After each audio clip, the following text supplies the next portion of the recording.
Hello जय हिंद दोस्तों। और कैसे हैं आप लोग। आज हम आप लोगों को जो है चोट के बारे में बताएंगे। चोट की क्या परिभाषा है या चोट की क्या कैटेगरी है, इसमें कितना दंड बताया गया है।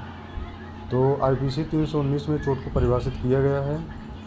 चोट का मतलब है जैसे कोई व्यक्ति किसी व्यक्ति को शारीरिक पीड़ा, रोग व अंग शैथिल्य कारित करता है तो माना जाता है कि उस व्यक्ति ने उस व्यक्ति को चोट पहुंचाई है। आईपीसी 320 में इसी का बड़ा रूप बताया गया है, यानी कि घोर उपहात, गंभीर चोट। घोर उपहात में 8 प्रकार की चोट बताई गई हैं, यानी कि जो 8 प्रकार की चोट बताई गई हैं, इतनी चोटें जो है 320 में परिभाषित करी गई हैं, जबकि दंड जो है 25 में दिया गया है। तो आईपीसी 320 में जो 8 प्रकार की चोटें हैं, हम उसको जो है क्रम वाइज आपको बताएंगे। नंबर 1 पहला है पुंसत्व हरण, यानी कि नपुंसकता। जैसे किसी व्यक्ति को कोई मार देता है वहाँ पे प्राइवेट पार्ट पे, और कभी कभार ऐसा होता है कि उनको जो है दिक्कत आ जाती है या नपुंसकता आ जाती है, तो ये भी जो है एक कंडीशन ही है, चोट की एक कंडीशन है। दूसरा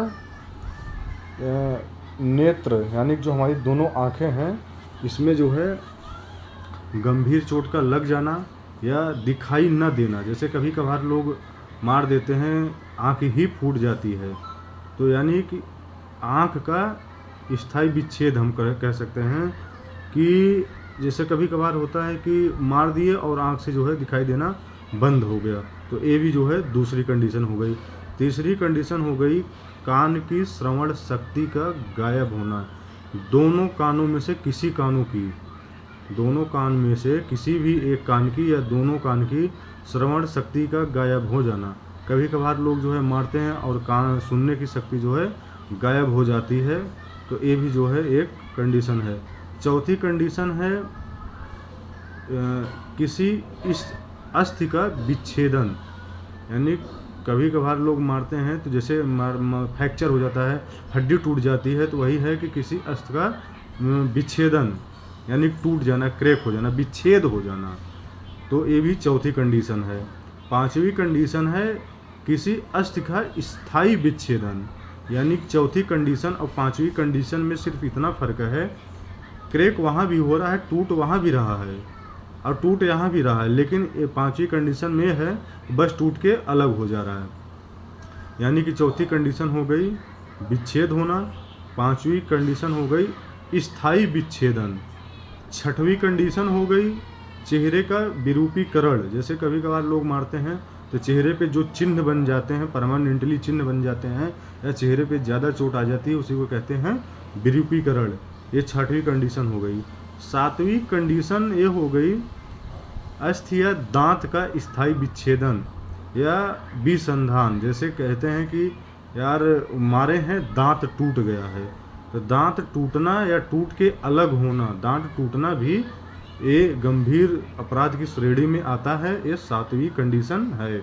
और आठवीं कंडीशन ये है जो किसी व्यक्ति के जीवन को संकटापन्न उत्पन्न करती है, यानी कि वो व्यक्ति अपने साधारण कामकाज करने में असमर्थ है और साधारण कामकाज नहीं कर पा रहा है और लगातार 20 दिन तक अस्पताल में भर्ती रह रहा है, और लगातार अस्पताल में 20 दिन तक भर्ती रह रहा है, तो माना जाता है कि ये भी गंभीर चोट की श्रेणी में ही आएगा।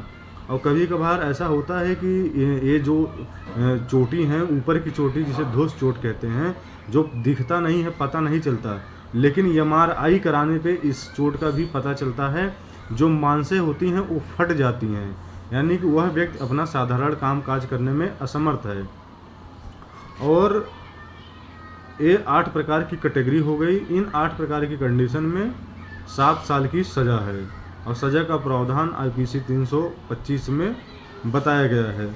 और एक होती है साधारण चोट। साधारण चोट आईपीसी 323 में बताया गया है, यानी किसी व्यक्ति को अगर कोई व्यक्ति एक थप्पड़ ही मार दे तो भी ये जो है 323 की श्रेणी में आता है। इसी को आईपीसी 323 कहते हैं, यानी सिंपल इंजरी, यानी कि साधारण चोट। तो 319, 20, 25, 23 सारी कैटेगरी आप लोगों को समझ में आ गई हैं। और अगर आ गई हो तो आप लोग जो है कमेंट करके बताइएगा इतनी छोटी सी एक छोटी सी जानकारी आप लोगों को कैसे लगी।